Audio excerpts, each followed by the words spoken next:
Welcome in, ladies and gentlemen, and Eagles fans everywhere. This is your Eagle Squad podcast as part of the Locked On Sports YouTube channel and Locked On Eagles YouTube channel as well. Harry Mays, you know him, you love him, and also the man that really got the channel off the ground, doing everything you can possibly do. Louie DeBlas is joining us today. Louie, great to have you, my friend. So glad you could have it. What's going on, guys? No, I'm glad to join. It's a great week. The draft's in just a few days, so I'm excited to talk birds. Absolutely. Jason Martinez taking the day off, so we'll keep you tracked on Jason's status throughout the week. But, of course, we'll be back with you guys on Thursday. It looks like, Harry, we're doing most of these Monday, Thursday. If anything changes for whatever reason, I know we'll alert the masses, Harry.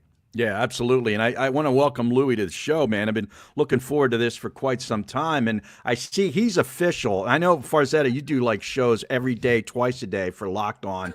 And I'm just a bit player. But Louie's got the hat. See, he's official because he actually has part of the uniform. Now, how do we get hats? I'm a company man. I know a guy. I'll get you guys connected. You know a guy. Yeah. Yeah, well, your name's DiBiase and Farzetta. Both you guys should know a lot of guys. I was going to say, it's a very Italian podcast, I would say. It certainly is. And, on that note, Louis, as far as all your work every day with Locked On Eagles Daily, your listeners, your viewers had your back. I think we did one episode, and everyone was like, "Where's Louie? Exactly. Where's Louie?" Yeah, the day job sometimes prevents stuff going on in the day, but I had to make time because this is a great thing the network's starting up. So I'm excited to be joining you guys for sure. Yeah, and congratulations on cultivating quite a following here on the YouTube page already, Louie. Props to you. Yeah, appreciate that a lot. We got so much to get into today, gentlemen. A lot of it centered around the NFL draft, obviously, is this week. Eagles picking at number 32, or are they? We also have a ton of A.J. Brown news to get to. It just seems like rumors or conversation about him having some beautiful reunion with Mike Vrabel is just something that won't die. And then A.J. Brown had his car stolen, and then, Louie, you informed me right before we started, they got it back. They got it back. Yeah, he posted a video on his social media right after. He was working out on the field, had the Nike headband on, said he got it back already. So you even said it before the show. Maybe Big Dom knew a guy, got him on it quick. But A.J. Brown's got his car back. So let's try to not push him to New England by stealing his car, Philly fans. Like, I'm not blaming Eagles fans, but can we let the guy live a little bit? I mean, the rumor is it never dies with this guy. Yeah, no, and he's certainly a guy I don't want to see off the Eagles anytime soon. We'll also get in a conversation that started last week about just like the Eagles are rumored to want to trade A.J. Brown for potentially the number 4 overall pick to get Abdul Carter. The Giants supposedly kicked the tires with the Eagles on Dallas Goedert to see what the price would be to acquire the Eagles tight end.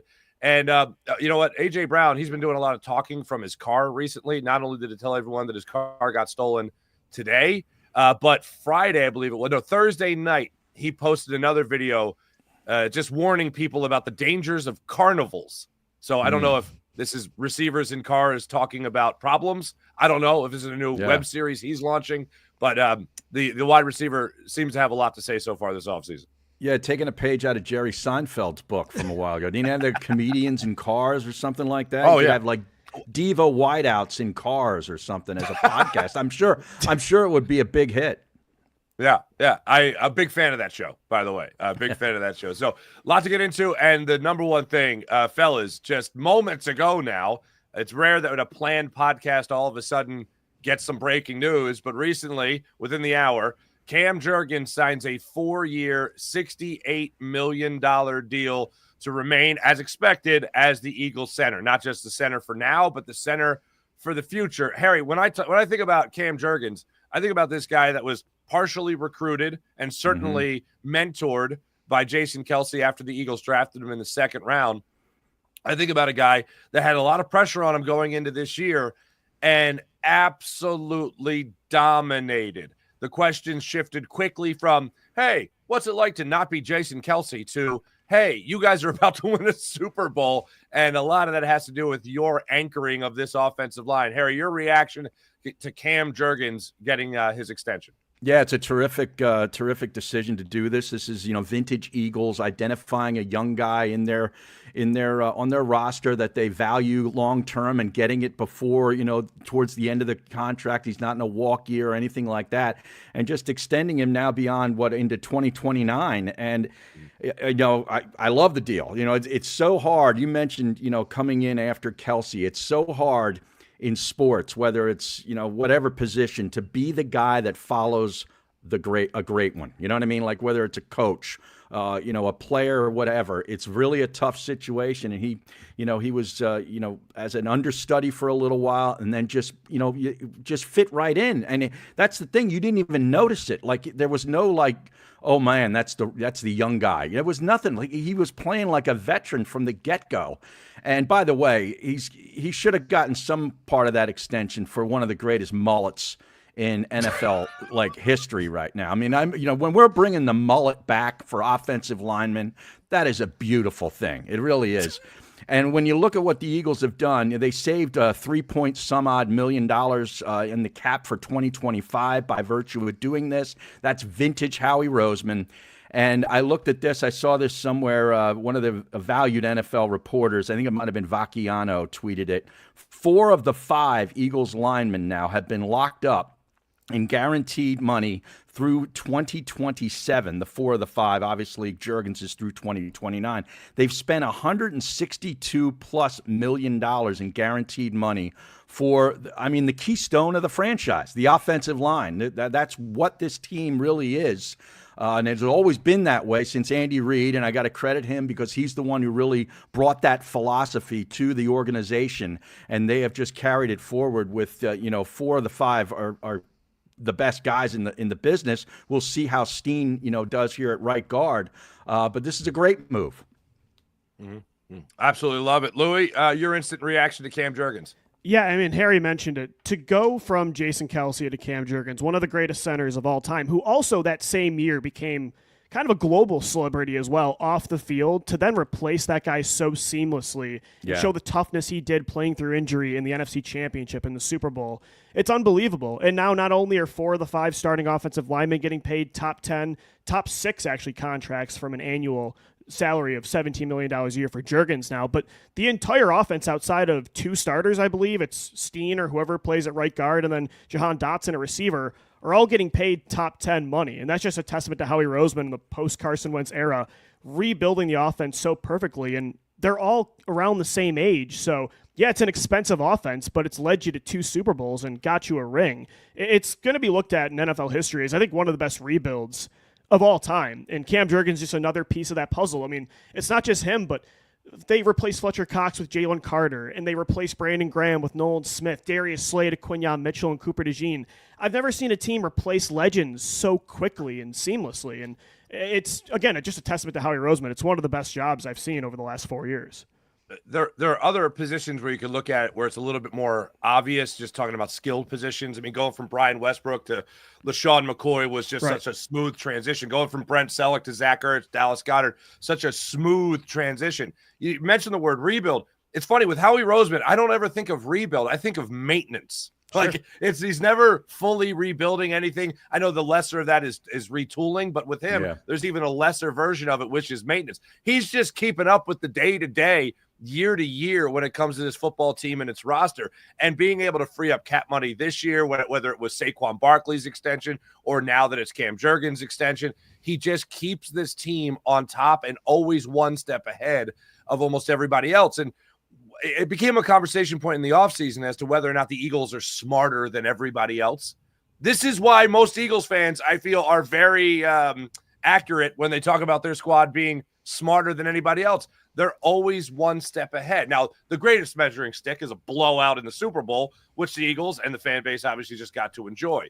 But this Cam Jurgens deal is just the latest in Howie Roseman knowing the perfect beat that he needs to put out there to make sure that this offensive line, this team really as a whole, just continues marching forward steadily. And the other thing with Cam Jurgens is, you mentioned the toughness. I remember before the NFC Championship game, he's walking around. Is he going to play? Is he not going to play? There was a report that he's playing, and then he wasn't playing. If the Eagles needed him to give it a go, would he do it? And he did. But the toughness is there physically. when I think about what really makes athletes special, there's a lot of athletes that physically can do with even what the greatest athletes do. But what they can't do is the mental game of it. That comes to mental toughness, taking a beating, whether it's from the media, fans, hearing all the negative stuff. And then that's also just the pressure that they might put on themselves in taking over for a legend. And every single one of those categories, especially also in the category of just being able to process information, what you're seeing in the defense, how to exploit it, doing that faster than anybody, that's what makes the great athletes great athletes. And Cam Jurgens, through his rookie deal, whether it was the right guard spot next to Jason Kelce or whether it was playing center for a Super Bowl championship team and taking over for Jason Kelce, he never missed a beat. He just was as good as people wanted him to be. And that means not missing, as far as what he did on the football field, not missing a legend like Jason Kelce. And throughout this year, I never missed the stuff that we talked about going into the season a year ago. Is Cam Jurgens going to be ready? Is he going to be on the same page with his quarterback? Is he going to understand how to shift protection with that offensive line, especially some of the more veteran players like a guy like Lane Johnson? And they did not miss a beat at the center position with a guy who hadn't played it at the professional level before. Yeah. I really do think – oh, sorry. Go ahead, Harry. No, go ahead. Go ahead, Louie. I was just going to say, too, real quick, I think the Eagles have had the benefit of not having to throw players into the fire without those veterans. Like they've had these young players have been able to develop and learn on the field, but also play next to these legends they're replacing. Like I think Jurgens, it's so important that he got to play right guard next to Kelce at center in 23. I think it was important for Jalen Carter and Jordan Davis to get to play next to Fletcher Cox for a year, and Nolan Smith and Brandon Graham, Quinyon Mitchell getting to play across from Darius Slay. The Eagles have had this almost like mentorship program they've set up where they're not replacing them immediately. They get that on the field experience, but they also get to be in the film room with these legends. And I think that they could try that again in the draft this year with a right guard playing next to Lane Johnson, who could eventually take over for him at right tackle long term. Mm-hmm. Yeah, that's a great point. I mean, when you get to practice, against really high quality veteran players, I mean, there's so much that they can glean, from those guys just on the practice field in the film room. That's the stuff that we don't see. Like where veteran guys, can point out certain things in an alignment that a young player might not pick up. The tells that the other team is basically giving you at the line of scrimmage. Things like that are priceless. But whenever I think about an offensive lineman on the Philadelphia Eagles, much less talk about a contract extension for a young guy who looks like a stud, I got to think of the coach Jeff Stoutland and how fortunate the Philadelphia Eagles organization and fan base is to have this guy, and not only just have this guy, but have this guy who is totally content doing what he does and what he does best. It has never been about, Jeff Stoutland views himself as a head coach. How fortunate are they that this guy never thought about being an OC? I don't know, maybe he did think about it, but he's never done it, where it's like, oh, but this offensive, he would be snatched up in a New York second, to be an offensive coordinator somewhere. Somebody would give him a chance, maybe if he wanted to be a head coach down the line, whatever. And he's never done that. And how the stability at that coaching position and how great he is. He should be in Canton, Ohio today. I agree. Two things on that, Eric. You remind me. About 3 years ago, I want to say he was asked why he didn't want more. Why he didn't try to go for promotions. And I'll never forget it. The question came out like, hey, why don't you want more? And he just laughed. He just laughed like a good, hearty, like Santa Claus belly laugh is what he offered. And it was all about, he's like, I know what I'm good at. Yeah. I like where I'm at. Yeah. And he didn't mention this, but I think everyone in the NFL, whenever he gets brought up outside of Philadelphia circles, it always gets mentioned that they pay him like a coordinator. Yeah. So it's not like he's, they should. And they should. You're absolutely right. And I agree. In a day and age where you're putting assistants into the Hall of Fame, I think Saquon Barkley is going to be the giant highlighter. I shouldn't say giant. The huge highlighter on Jeff Stoutland that, no, this guy needs to be in the Hall of Fame, and I think that'll happen. The other thing is the video that came out with him and Lane Johnson after Lane signed his extension, where he just has his hands kind of almost around the neck, but more on the torso and the back of Lane Johnson. He's just working him out. Did you guys see this video? Mm-hmm. It's like, imagine doing that workout with Lane Johnson for 10 seconds and then take your hands off and then go, yeah, this guy's a Hall of Famer. Like, it's just, he just knows that little drill. It's like, oh yeah, this guy will be worth taking, no doubt. We got plenty of stuff to get into when it comes to the Eagles today as we move on. We're going to get into this A.J. Brown thing. And Louie, I don't know where you're at, man, but when I think about A.J. Brown, I just want him to be on the team for as long as possible. And I know that he's always going to be a lightning rod. An outspoken wide receiver will always get labeled diva. They'll always get labeled a malcontent, whatever. I don't put him in that same category as some other people, but I think even the people that do, they don't want him off the team either. We're going to talk about that when we return. This is Locked On Eagles Squad podcast on the Locked On Eagles YouTube channel. We will be right back after this.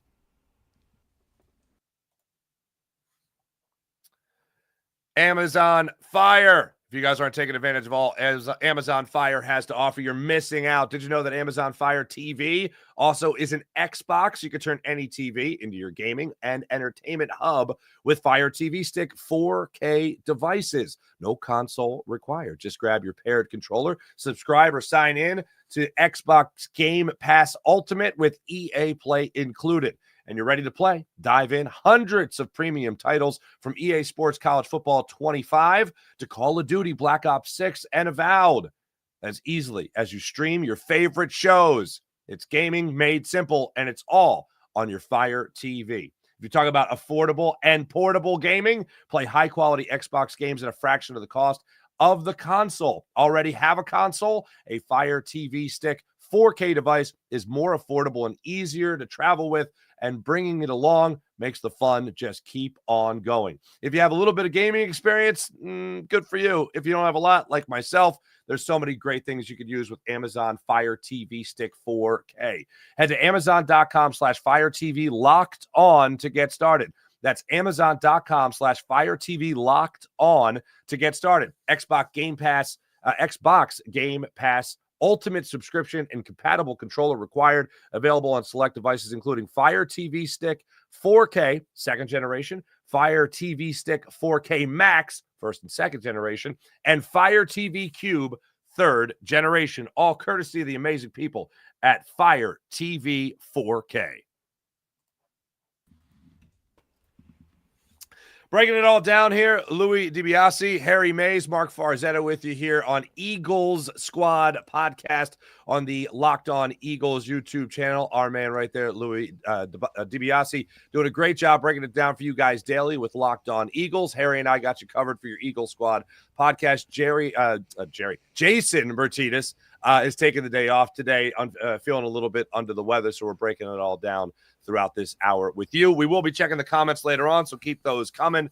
We're going to shift things now to A.J. Brown. There has been a rumor, Louie, about A.J. Brown potentially going to the New England Patriots ever since Mike Vrabel took over as the Patriots head coach. Personally, I don't want to see this happen, but the rumors keep on going no matter who the Patriots add in the offseason. The latest rumor now is that it comes from WEEI in Boston, that if the Philadelphia Eagles see Abdul Carter drop down to number 4, where the Patriots are picking in this upcoming draft, that the Eagles will call the Patriots and offer them A.J. Brown as part of a package to move up to get Abdul Carter at number 4. First, Louie, what do you make of the deal, and would you do the deal? I think the Patriots would actually be insane to make this move, even though A.J. Brown's one of the best receivers in football in his prime, to trade away a 4th overall pick. In the scenario where Travis Hunter or Abdul Carter would be available, as much as I love A.J. Brown, I would probably do that deal if I'm the Eagles. The Patriots are not taking on that trade. The Eagles, it would actually hurt them from a financial standpoint, too, if they traded Brown's contract. It would not help the salary cap.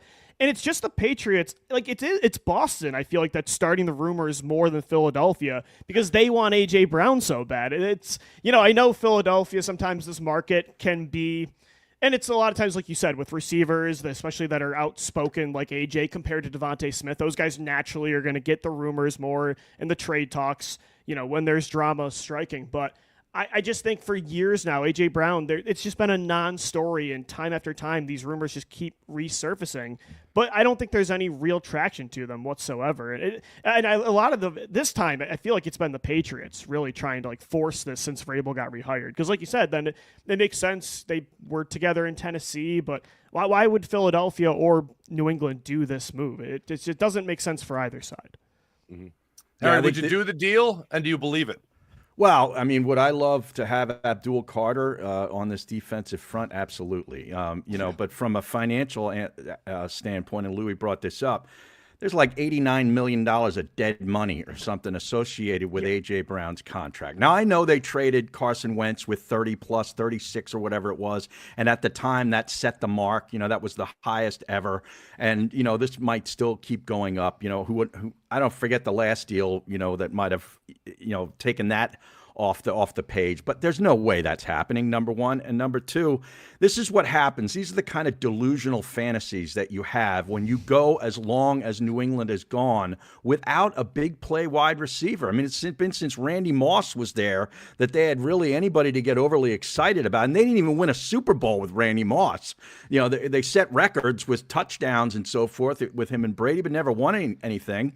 And the other thing is, this tells me, because I've been out of the real radio business for a few years now, but this tells me that WEEI is still getting smoked by the Beasley station up in New England, that they're starting to float these kinds of stupid rumors prior to the draft to just get attention and buzz within their own marketplace and throughout the country. This is preposterous. There's no way it's going to happen.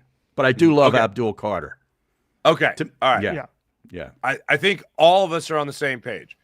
I thought when the Patriots got Stephon Diggs, we were done with the A.J. Brown rumors. But apparently that's a pot that just loves to be stirred up there in New England. Yeah.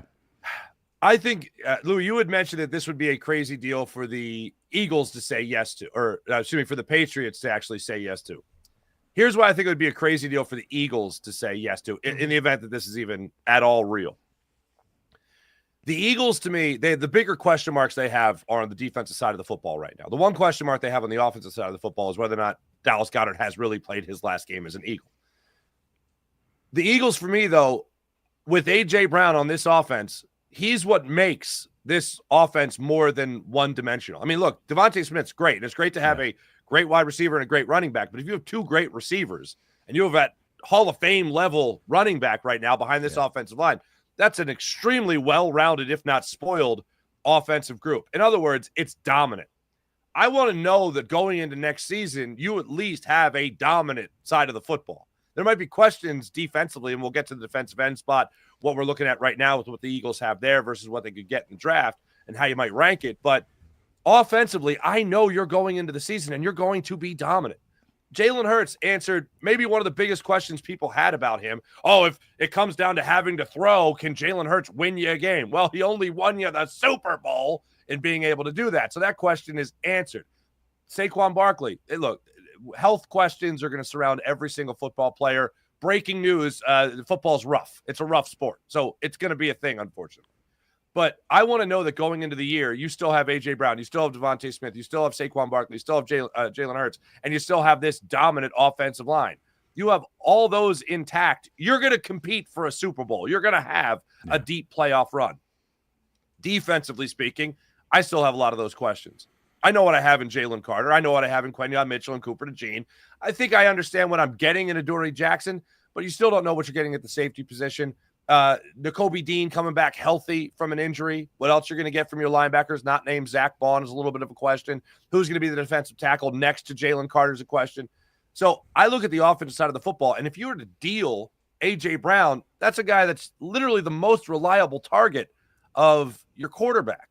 So why would I now deplete my offense to bolster a part of my defense? That's a move I'm not willing to do just yet, especially regardless of how good I think Abdul Carter is going to be in his NFL career.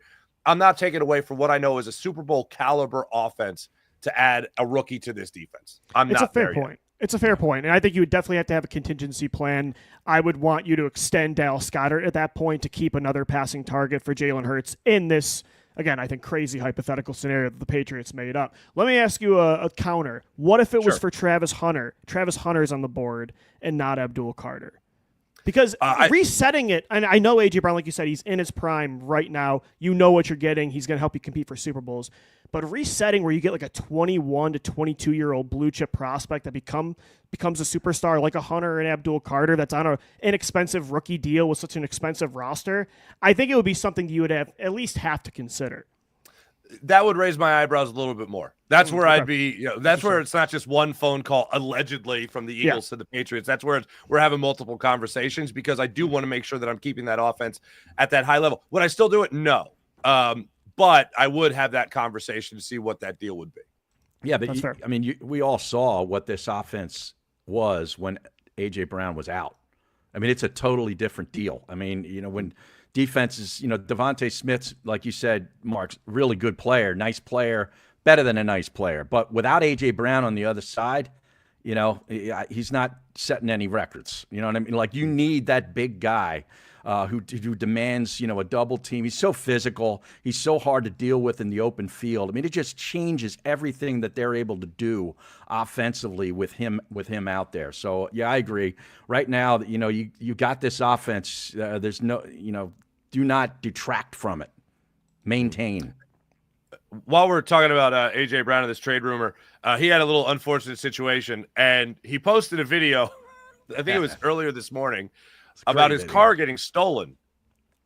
I can't remember. This happened recently, and somebody else got their car stolen. I can't remember who it was. Johnson, I believe. Thank you. It was CJ. It was CJ. Okay. Thank you. So first off, can we just stop stealing cars in general in the city of brotherly love? And second, A.J. Brown addressed everyone as, "Hey, Philadelphia. Hey, Philadelphia. You guys stole my whip last night." He said he gave him credit for being fast, but he was like, "Hey, just get the car back. Let's handle this." Louie, you were telling me that this did happen. They did bring the car back. Yeah, I think the police brought it back. I don't think the person that stole the car brought it back out of the goodness of their heart. I think it was the authorities that brought it back. Even though A.J. requested that. Video. A.J. asked for them to just bring it back. You're not going to press charges. Everything's cool, right? You think that car's chipped or something? Like, they got to be able to, I mean, that was fast. They got to be able to track where that car went. I would assume, and A.J. Brown, he was even saying, like, "I know where you are. I know where you are." Yeah.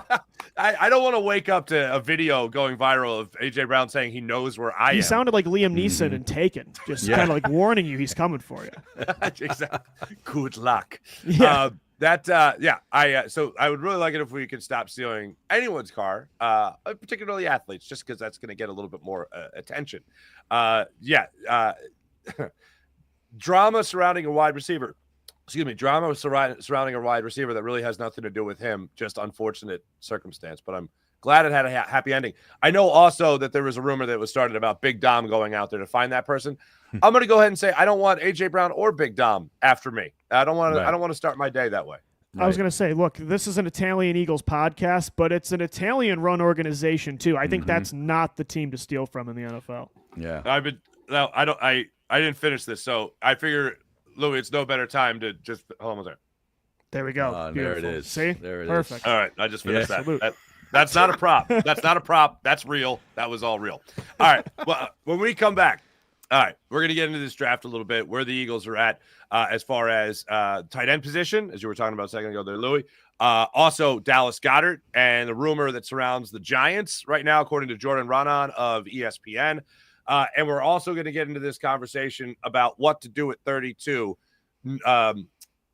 Walter Nolen coming in for a pre-draft visit, top 30 visit with the Philadelphia Eagles, where people are standing on him right now and some of the off-the-field stuff. We talked about this last week. Now, officially official, Eagles are be getting their one-on-one look of an absolute beast in the middle of the line of scrimmage that could be occupying a spot potentially next to Jalen Carter. That's when we return on Locked On Eagles Squad. We'll be back right after this.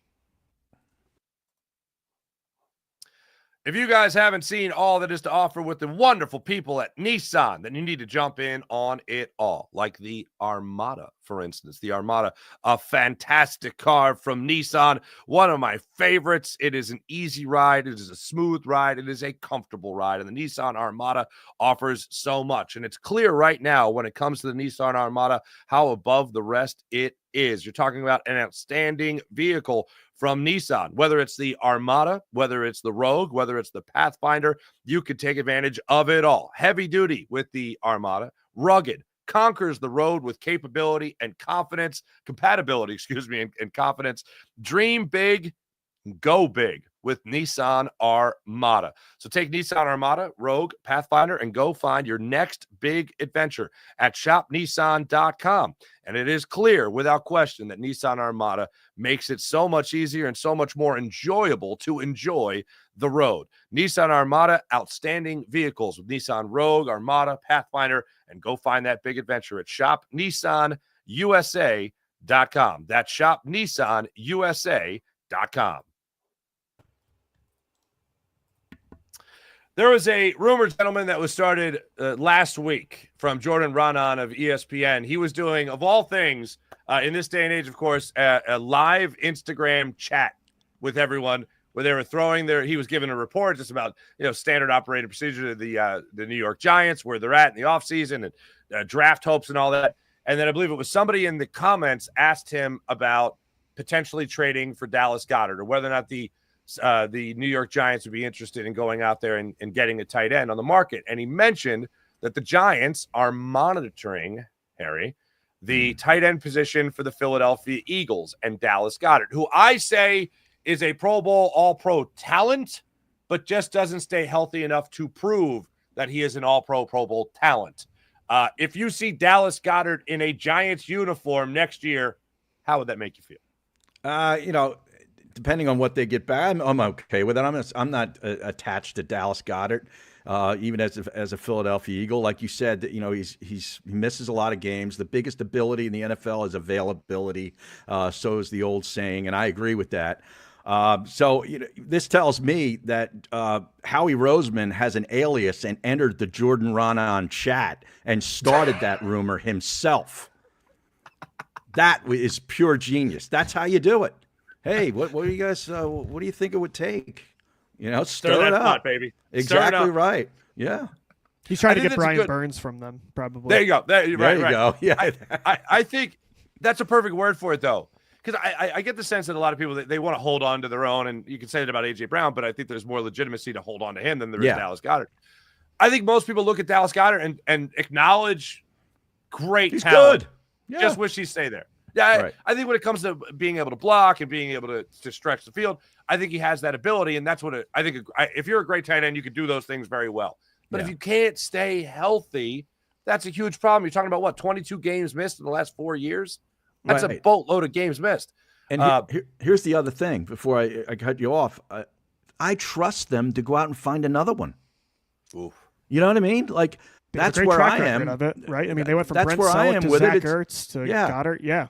Yeah, it's an interesting thing. I think the word you used earlier, attached, is a great word. I don't think anyone is attached to Dallas Goedert. I think fans are looking at this a lot like Howie, where, hey, it's a business. You got to make tough decisions about guys that kind of grew up here and all that. But I agree. And that's a conversation we can have later, too. You can't keep them all. You can't keep them all. Yeah. But the trust factor, like when we talk about Walter Nolen later in the show, like I told you last week, Harry, I'm out. Like a guy that might not have all that much interest in playing football, walking off the practice field, not going into a game because he feels he can't play yet. Like, I understand some of it, but there's a trust in the Philadelphia Eagles front office that I've never seen before. Like, there's just a trust that they're gonna get it right. If they're rolling the dice on someone that might have a character issue, they don't see it as rolling the dice because they did their due diligence. And I think now, for totally different reasons, the Jalen Carter situation has made people look at it differently, saying, if anyone's going to investigate a player's background and find out what makes them tick for real and find out whether or not they love football or whether or not they just love what football brings them, the Eagles are going to crack that code. So that trust is maybe a conversation for another day, but I do trust them, especially as Louie just mentioned all the tight ends that have been here recently and smooth transitions. The Eagles just have a way of figuring it out. Yeah, they do. And I kind of sit in the middle with the Goddard situation. I think at 30 years old, like you said, you have to be okay with him missing at least 3 to 4 games a year, right? And then hopefully he's healthy at the right time like he was this past year. He did have an incredible playoff run. He was a huge reason you won a Super Bowl. I thought he was the most consistent part of your passing game in the playoffs when it was up and down those first few weeks. But yeah, at 30 years old, he's not going to probably take a pay cut. I think he's going to see that Trey McBride extension of $19 million a year and say, I've earned that deal. I'm one of the best blocking tight ends in the league, one of the best run after the catch tight ends, deep threat, still in my prime. I don't think even with the injuries, you can get him at an inexpensive team-friendly contract. So I don't think an extension's coming. But I'm also of the mindset, and this probably is not reality, but if he is willing to play on this deal, and there's no guaranteed money left, so this probably isn't reality, but if they could make it work for one more year, I'd much rather have 1 year of Dallas Goedert as a rental in a championship window than taking another day 3 pick they're going to get for him. I mean, they have already, 20 picks in the next few classes? They got 12 next year, I think. Yeah, and they've got 1,000 day 3 picks already. They're going to get more comp picks back from all the free agents that left. I think 1 year of Dallas Goedert, even for 12 to 14 games, is more valuable than that conditional 4 or 5 you're going to get. And then you can still draft a tight end this year in a deep class. Go get a Mason Taylor in the second round or an Elijah Arroyo. Do the Goddard Ertz thing again for 1 year, or do the Cam Jurgens Kelsey thing. That's what we were talking about earlier, the Quignon and the Slay thing. Do that again at tight end. I just don't know if that's probably not caught up in reality because there's no guaranteed money left. The Eagles don't want him on the current number, and I don't think Goddard wants it either. I wish they could make it work for at least 1 more year. Yeah, if you're Dallas Goedert and his agent, knowing his injury history, there's no way that you allow that to happen. But I agree with you, Louie. In a perfect world, if that was available, I'm definitely taking that deal. Yeah. I mean, even getting into the franchise tag era or franchise tag idea of it, I don't think Dallas Goedert's doing it. I don't even for a tight end. I gotta look that up. It's north of 20 now, right? Because after the McBride deal, it would be. I don't think they would be willing to do it. And the Eagles don't really have a history of using the tag or anything like that. So that's the thing. I don't think the Eagles want him at the number he's at. They'd probably want him to take a pay cut like they made Josh Sweat last year. And I think he wants a pay raise. So I think both sides are just kind of dug in. I wish they could just kind of I would guarantee parts of his salary this year. I think it's worth it, but I think we're due for a trade at some point. Even if it helps, maybe it helps them move up in the first round. They use Goddard as like a chip to get back into the 20 to 27 range to go get somebody. I don't know. 13.8 million. What is it? 13.8. I'd be willing to do it, but I don't know if they would. The franchise tag for a tight end? Franchise, yeah. Really? 2025. Now, when you were talking about top 10, so that makes sense. When you were talking about the idea of bringing it back on a 1 year deal, my mind didn't jump to franchise tag, but it jumped to about 10 million to 10 to 14 million. And still the number there, considering the cap space right now with the Eagles, it wouldn't make sense. I would still, if you're telling me Dallas Goedert's not done playing as an Eagle, I'm happy. And I figure as far as the cap goes, again, it comes down to how we trust that they'll be able to still get whatever else they were keeping their eye on, at least in the offseason, whether that's Justin Simmons or anybody else, keeping their eye on. There's that name again. I'll tell you what, Louie, I don't know if you know the affection that our friend Mark here has for Mr. Simmons out in Denver. Him and Vic Fangio I'm telling you, he's already got the jersey ordered. He wants him on that team. He needs him on that team. Yeah, Mark, I think you should be watching close that Monday after the next Monday, a week later. We might be talking about Justin Simmons on the show. I think he could be like the Mekhi Becton of last year, where if they don't draft a safety early, I think you might get your wish. There it is. I'm with you. I talk about affection. How about Justin Simmons' affection for Vic Fangio and his scheme? Oh, yeah. I mean, he's every practically opportunity begging to sign here. Yeah. This to me, though, it doesn't go down soon. This is one of those things where I think Justin Simmons lies in wait to see what else happens in the NFL, because he could be getting a bigger deal than whatever he got, $8 million, whatever it was with the Falcons. He could be getting something more than that if another team becomes in dire straits. But I think right now the Eagles are number one on his list, barring any unfortunate circumstances with any other team where they really need a safety last minute and they feel like they're close to competing and Justin Simmons is still available. But I do see him coming to Philadelphia. I'll put it this way. I do think he is number one. I think the Eagles would love to get him, but I also think that Justin Simmons would love to be here in Philadelphia, but he's waiting. He's holding out hope. Now, to go back to Dallas Goedert, put a bow on that conversation, let me just ask you guys this bluntly, because I do believe, regardless of everything we just laid out there, Dallas Goedert has played his last game as a Philadelphia Eagle. Mm-hmm. He still, I think, has a great chance of making it through the draft, still being on the roster, just because we really don't see that many draft day trades with Howie Roseman trading away players. We see him getting players in return. A.J. Brown is the perfect example of that. But as far as next year goes, I think Dallas Goedert is not on the Eagles. I feel he has played his last game. I feel when the Eagles tell you, no, you go ahead and you seek that trade. Go ahead, test you go the ahead, market. you seek. Yeah, exactly. You go see what's available out there. I feel like they're saying, yeah, this is the deal. Mm-hmm. I know you don't want this deal, but this is the deal. Son Reddick is a perfect example of that. This is the deal. Now, you don't think this is it? You go ahead. You go find that trade. That's where I think the Eagles are done with Dallas Goedert. At least Dallas Goedert done with Philadelphia. Has Dallas Goedert played his last game in Philadelphia, Harry? Yeah, if you're going to make me place a bet, I'm going to bet that he has played his last game with the Philadelphia Eagles. Now, Howie apparently has made 19 trades during the last 3 NFL drafts. Now, how many of those were basically, trading away players basically in the deal or acquiring, I don't know, but he's a wheeler dealer. It wouldn't surprise me if Dallas was dealt during this 3-day period or even just prior. Maybe it happens Wednesday night. Who knows? Yeah, he actually set a record last year for most draft day trades in NFL history for a single draft, which is unbelievable. I think Goddard could be a part of that. I think he'll probably be traded before the post-June 1st designation, which will hurt the cap next year compared to this year. I think they'd rather just deal with that now. I don't want him to be off this team in 2025. I think they're going to be a worse team for it. Kind of like Mark, you were talking about, if you lose A.J. Brown, he doesn't have that impact, but I think Jalen Hurts really trusts him, especially over the middle of the field, late in games. But yeah, I think both sides are dug in. They both want completely different things. I think it's much more of the Hassan Reddick result is what we're going to get than the Josh Sweat result. I just can't see Goddard be willing to do what the Eagles want to bring him back next year. Okay, so you're no, or I'm sorry, you're yes. I don't think he's back. He's played his last game. He's played his last down in Philadelphia, sadly. Yeah. Yeah. All right. Fair enough. All right. When it comes to veterans, when it comes to guys on this roster right now that you have trust in taking over, I mean, I hate to call Grant Calcaterra a veteran, but there seemed to be something there when it came to him, and I certainly wouldn't call him a veteran, but there seemed to be something there when it came to his relationship with Jalen Hurts. The tight end position obviously wasn't as glorified, but Grant Calcaterra came in, blocked serviceably, and that's pretty easy to do when you have this offensive line doing the majority of that workload.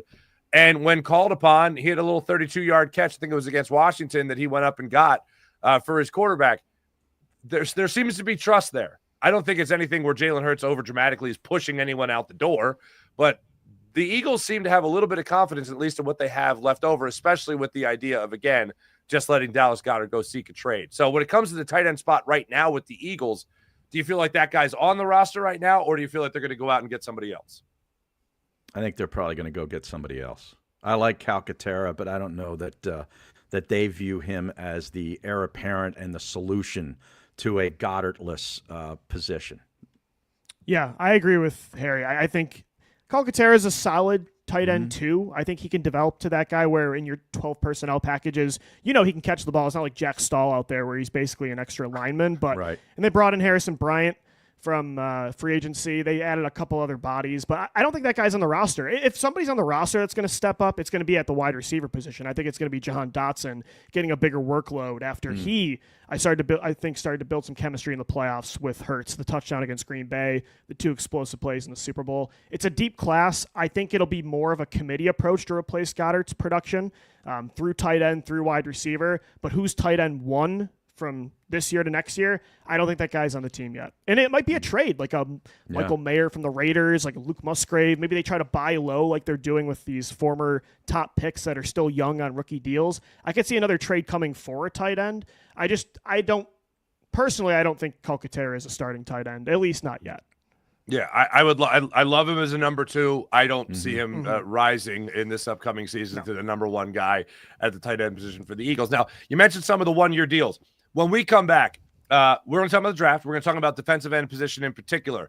Where you guys would look at the defensive ends right now that the Eagles have on this roster, edge rushers the Eagles have on this roster, whether it's the buy low guys or it's a guy that's a former first-round pick that had a meteoric rise as far as last year went, especially from the bye week to the end of the year through the Super Bowl, what the Eagles got in Nolan Smith. And then we'll also look at some of the other guys that they brought in this offseason and what they could be getting in the upcoming draft. And Louie, we haven't gotten your take on this yet. I know you've told the good people throughout the channel already, but we'll get your take on the likelihood of what the Eagles are doing at the draft at 32. Move up, move back, stay put.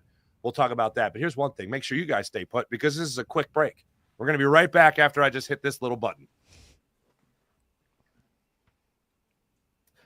Bing, bang, boom. Just like that. We're back. Welcome back, everybody. All right. That right there is Louie DiBiase. You guys know him and you love him here on the Locked On Eagles YouTube channel. That's Harry Mays. I'm Mark Farzetta. Jason Martinez taking the day off today. We'll be back with another Eagles Squad podcast coming up on Thursday. But right now, looking at this Philadelphia Eagles team, we're just going to get into the draft here in this segment. But first, I know a lot of people are looking at the defensive line for this Eagles team. It seems to be pretty split as to where people want to go, whether it's a defensive end spot, whether or not it's a defensive tackle spot.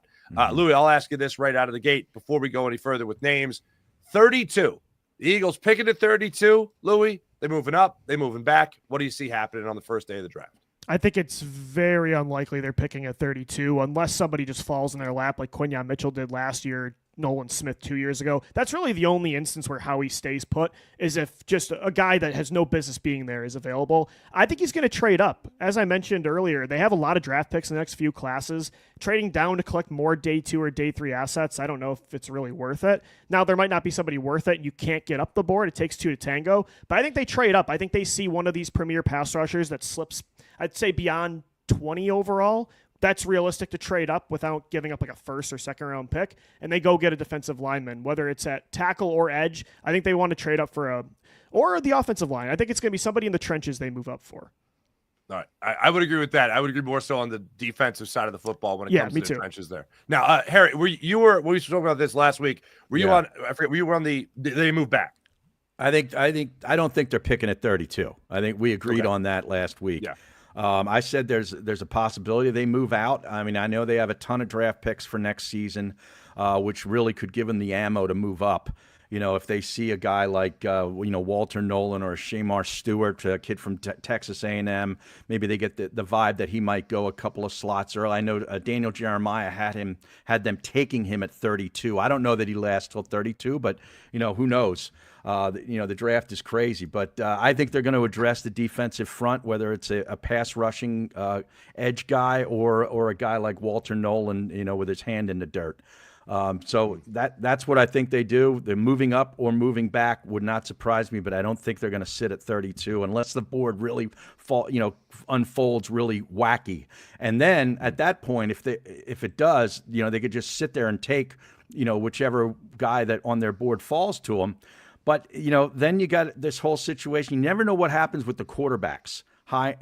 Do those guys get overvalued like they typically do, and a lot of them go early? Or are these teams in the second round looking at, man, I got to sneak back into the end of the first round and grab myself a quarterback because they will be gone within the first 3 picks of the second round? And that's where the Eagles might have a little bit of leverage to move around. Mm-hmm. Yeah, I can all but guarantee not picking at 32. The thing, and just to go into this one for a second, the thing I look at with the Eagles is that they're in such a rare – we've never seen the Eagles like this in recent memory, I should say. We've never seen them paying a running back and paying a linebacker. So that resets a lot of the cap distribution that we're just not used to seeing. It's a paradigm shift, as they like to say. It really is. So yeah, exactly. So they're spending money in these positions we never see them spend money in. So does that mean that Howie does want to trade back to get more of the cheaper picks, if you will, down the line and not have to pay first-round money? That I could see happening. I find it to be unlikely because I also think that he knows what he's missing defensively. Mm-hmm. To me, the biggest gaping hole right now, and again, this is operating in the mind of Justin Simmons is going to be available a little closer to training camp. So it's tight end, or excuse me, it's safety and it's defensive tackle. Mm-hmm. Those are the 2 spots I see the Eagles saying, all right, this is where we have the biggest gaping hole between talent of last year and talent of this year. They're going to miss Milton Williams, who I think was a great number 2 to Jalen Carter. And look, good for him. He got by far number 1 money from the Patriots. Good for him. Mm-hmm. The Eagles are going to miss that spot. Jordan Davis isn't that guy that could be in on running and passing downs. Right. And that reflected, I thought, in his drop in snaps from last year, where the Eagles saw his snaps drop significantly, being that the Eagles won so many times on first and second down, they forced passing situations. Then Jordan Davis was off the field. He's got to come off the field, yeah. Mm-hmm. Yeah. So who's going to be the other guy that can play 3 downs? who's going to be a guy that they're going to use, not just in place of Milton Williams, but for the rare occurrences where you did have even Brandon Graham line up in a defensive tackle position. Who's going to be that guy? We've talked about Walter Nolen being available at 32 if he is to slide. To quote Daniel Jeremiah, as you just did, Harry, he also talked about Walter Nolen likely not falling down to where the Eagles can reach to get him to even trade up. But in the event that he is there, I understand you have an undeniable talent. My question is whether or not the guy loves the game of football or loves what the game of football brings him, which are two very different things. We got to keep that. We got to keep that going. We got to keep that narrative going. And this guy's lazy, man. He doesn't love football. He loves money. That's all he's interested in. He has no interest in adhering to your culture of your organization. And let this guy fall to 32. Boom. I heard he hates puppies. Oh, he hates dogs. I heard that about James Pierce as well. He hates kittens. So if he wants to fall too, beautiful. Do you want that in your city? Do you want that as a role model for your children? Someone who doesn't like pets? Do you really want that? All right. But that's the narrative that is going around quite a bit, to the point where Howie Roseman last week was even asked about that. Like, how do you evaluate a player that some other people are supposedly dropping him on their draft board? I feel like everyone could say that, and then when push comes to shove, it's like, all right, this is enough. We need this. Right. We want a beast in the middle of our defensive line. We're going to go get Walter Nolen. So for me, I still have a lot of questions, but it goes back to the issue of trust. Right. And if the Eagles are kicking the tires on somebody, and I know he gets talked about as if he's some character, but Dom DeSandro, Big Dom, is going to look into it, and he's going to talk to his people and find out what makes this person go. Whether or not it is the fact that he just wants to go out there on a football field and be dominant, or whether it's not football just is something that he happens to be good at, and he's going to turn it off and on. Because now I've also heard another narrative start up about taking plays off. I don't see him falling to, again, where the Eagles can reach and get him, but I know a lot of people are banging that drum right now, Louie. And Mark, I was going to say too, I think sometimes teams that want him to fall will probably spread that rumor around to get them to fall into their lap. So it's hard to know. Like, I think Mike Green, for instance, coming out of Marshall, different circumstance. You kind of know the context of all the off the field concerns. That would be somebody off my board. But when you just hear these rumors about immaturity and stuff, it's really hard to know. So if the team picks the player, I just kind of have to trust it, because it's unless you do the investigation like you're Big Dom yourself, it's really hard to know. So for me personally, of course I'm going to want to take a chance on Walter Nolen or James Pierce. And I think this locker room, this culture Philadelphia has, is set up to be better suited to take chances on players like that, like Jalen Carter, because they have even young players that are so mature that are going to hold you accountable. It's not just the veterans they have. So I think Philadelphia is even more equipped to take a shot on somebody like that if they slip. So I'm all in. Walter Nolen or James Pierce would be my dream scenario. One of those two slip past 20, go up and get them. I don't know if that's realistic. That's just kind of this draft, though. There's so many players, if you told me they went 10th overall, I'd be like, I believe it, like Shamar Stewart. And then if you told me they were 40th overall, I'd believe that too. It's a very high variance class. Yeah, I think James Pierce has the better odds, slightly better odds of being around where the Eagles could reach up to get him, but I don't think at 32. Yeah. But the interesting thing, you mentioned his name a couple of times. So I've asked this question before. Let's get into it. The Eagles have added a lot of edge rushers in this offseason. Now, true, they've lost Josh Sweat. We know that. But they bring in Joshua Uche. They bring in Azeez Ojulari from the Giants. They already have Nolan Smith here, who, again, just blossomed as the year went on. And that was a guy I expected nothing from when the season started, let alone, forget about the idea that he took two huge steps forward throughout the year, one after the bye week and the other after Brandon Graham went down. And then they also have Jalix Hunt, who they're obviously still developing and had a really good Super Bowl. So do you see the Eagles potentially with what they did with their buy low situations? And again, this is a different Philadelphia Eagles team. We're not used to money being allocated to a linebacker. We're not used to money, sure as heck, being allocated to a running back.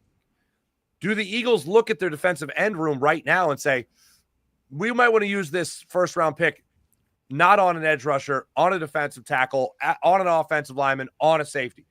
Do you guys see with what they have right now, Harry, I'll ask you this first, in the defensive end position, edge rusher, do you see them still buying high with a first-round pick despite what they have done in this offseason so far? Yeah, I still do. I see that, in place. I know they love offensive linemen, but the offensive linemen right now, I think, are pretty good.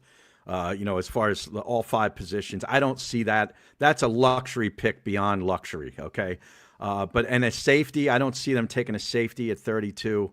I see, defensive tackle, and let's say, most of these guys that they value are off the board, the defensive linemen, they're going to look at the edge rush because I think, you can impact the game, with a guy that can just get to the quarterback and create havoc back there. And I think that's the move that I think that they make. That's what I want them. When you say, need versus want, it's need Right. and want for me. Okay. All right. So best player available, that's the defensive end, more or less. If that's the way it plays out. Louie, where are you at on that? Yeah, I think it's very likely a pass rusher, especially on the edge, is the best player available, so it makes sense from that perspective. And Azeez Ojulari is only on a 1-year deal. So is Joshua Uche. Even if one of them pan out, are you going to extend them next year? Even if you do, Nolan Smith, Jalix Hunt, Azeez Ojulari, or Josh Uche, that's still only 3 guys. The Eagles normally like to be 4 deep on the edge, if not more. They like to run 4 guys through that rotation. So I think no matter what, it makes sense to take an edge rusher in the first 2 rounds, and I think it's the best position in this year's class. So I'm all in on it. I think you should hedge your bet, and even with Jalix Hunt, I loved what I saw from Jalix Hunt in the playoffs, but it still wasn't enough to fully guarantee what you're getting next year. Nolan Smith is the only guarantee there, and the edge rushing position is too important to not take even more shots. So I'm definitely drafting somebody on day 1 or day 2. Oh, I'm already mentally preparing myself for next offseason when Azeez Ojulari has a 10-sack year and he signs somewhere else. Be like, it was all Jalen Carter. It was all Jalen Carter and the push up the middle. That just took it. And then Moro Ijoma gets 12 sacks, and he's going to get a new big deal too. And exactly. Just keep rotating guys through. Yeah, exactly. And I'm with you guys because one of the things you do hear about this draft constantly is when it does come to the edge rusher position, how stacked it is. And you could also talk about the best odds, obviously, of the Eagles being able to go up to maybe 25 even and be able to get a guy like James Pierce and bring him in here to Philadelphia and then develop him as that kind of next talent that you could really trust in, that you were really hoping as far as consistency went that Josh Sweat was going to be throughout his career in Philadelphia, and then also be a guy to play opposite Nolan Smith and make sure that he provided that edge on the other side. So I think when you talk about edge rushers, I think that is going to be the Eagles' number 1 target. Now, Nick Scorton, for instance, is a name that I hear linked to the Eagles a lot. Louie, when you think about his potential of coming here to Philadelphia, where are you at on that? I think it makes a lot of sense because he's going to be somebody probably available if they are staying and just sticking and picking at 32. Scorton, somebody that'd be available if they want to trade up in the second round. He's a high floor player, and I think the Eagles, especially now that they're playing young guys early on in their careers, especially with how expensive the roster is, they might start prioritizing the floor, not always over the ceiling, but they might want more pro-ready players. And I think Scorton can come in right away and be a top 3 guy in your rotation. Is he a 15-sack-a-year potential player? I don't think so. But for what they probably want here, I think it's very realistic. Femi Oladejo is another guy from UCLA. It's him and Scorton are 2 guys that I wouldn't be surprised if they're at 32, you could hear one of those names called. Scorton, Harry Mays, where are you at on him? Another SEC guy, another A&M guy. I mean, that A&M draft or recruiting class from a few years ago is just going to get littered. They're littered the draft in the first 2 rounds this year, whether they were still at A&M or like Nolan or at another school like Ole Miss. So yeah, I could definitely see that, and I'd be totally fine with it. All right, fellas. In closing, last question. This is off the beaten path of football, and we talked about a little something like this, Harry, when we talked about Mel Kiper doesn't usually fly to drafts. He drives to drafts with Louie. I didn't know if you knew that. Did you know that? That's insane. No matter where the location is. Yeah, so it's apparently a big deal. Yeah, apparently it's a big deal that he's not driving to Green Bay, Wisconsin. He's flying to Green Bay, Wisconsin. All right, so we talked about road trips. Now I got something off the beaten path I want to discuss with you guys. A.J. Brown, not in his latest Please Return My Car video, but in his previous car video where he's in his car, he talked about the dangers of carnivals because the people don't know what they're doing when they're putting the rides back together. Now, excuse me, he got into a conversation that everyone says pick your battles. I don't know why I picked this battle, but I picked this battle, Harry. I don't know why I do this. Maybe there's just something wrong with me. You do when it for somebody the show. said yeah, for the show. It's for the show. When somebody buys something from like IKEA and they said, "Oh, I built this I don't know, cabinet." And I look at it and I'm like, "Oh, wow, you built that?" And they're like, "Well, yeah, I put it together." And I'm like, "Well, why'd you say you built it?" Like I always that's one thing, Louie, that it just drives me bananas when people say, "So AJ Brown was talking about building a crib and comparing it to building a ride. You're not building it, you're putting it together. All right. Where do you stand on the assembly versus build argument? Look, I'm the least handy person you'll ever meet. I mean, the only thing I know how to work is a microphone. So, I mean, I'm not somebody. I put the crane together myself, but again, there was directions. I am the least handy person of all time. So, yeah, I don't think AJ Brown. It's funny. It was like he's putting his hard hat on. He's like, as someone that works in construction, essentially, here's why you should not go. I mean, he's correct. His take was right. But for him to kind of associate like him as a builder, as a fellow builder, because he put together a crib is kind of insane. That's where I'm at. Harry, where do you stand? I Harry, agree. take a stand on this hot button issue. There's a big difference between assembling the product and actually building and crafting. You're a craftsman if you're a builder. You're just if you're an assembler, you're following the instructions and hoping that they're not too vague. But I would challenge you, Louie, because I am probably the least handy person on this show. The only thing that I can do is put together an audio system. Like I can go in the back of your stereo in your TV and hook up all the plugs and get you on the air, or get your streaming service up and running. I guess that's why we got into the that, professions that we did, right? I guess right, it makes sense. Exactly right. But I'm also with AJ about the carnivals. There's no way I'm getting in those spinning teacups and all those stupid rides. No chance. Not going to see Harry Mays in the Scrambler anytime soon? No, absolutely not. That was the one that was definitely always consistently the most rickety. Like they never, like rickety's a good word for it. Made a lot of noise. They never bought new screws for that. All right, they were missing an Allen wrench or something. I'll stick to the arcade games. I'm not just no rides. There we go.